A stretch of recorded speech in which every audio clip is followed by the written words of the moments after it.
Welcome. In this video, I'll show you how to change your password on Instagram. If you find this video helpful, please leave a like and subscribe to the channel for more such tutorials. Now, first up, go ahead and open up the Instagram app.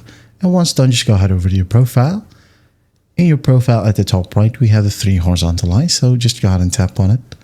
Wait for it to load. And once it loads, just tap on Accounts Center. Tap. In here, go ahead and find Password and Security. So just tap on it. Now go ahead and tap on Change Password. Once done, go ahead and find the Instagram account where you wanted to change the password. Tap on it. And here, all you got to do is enter the current password. Now go ahead and type down a new password and just retype the new password in this section.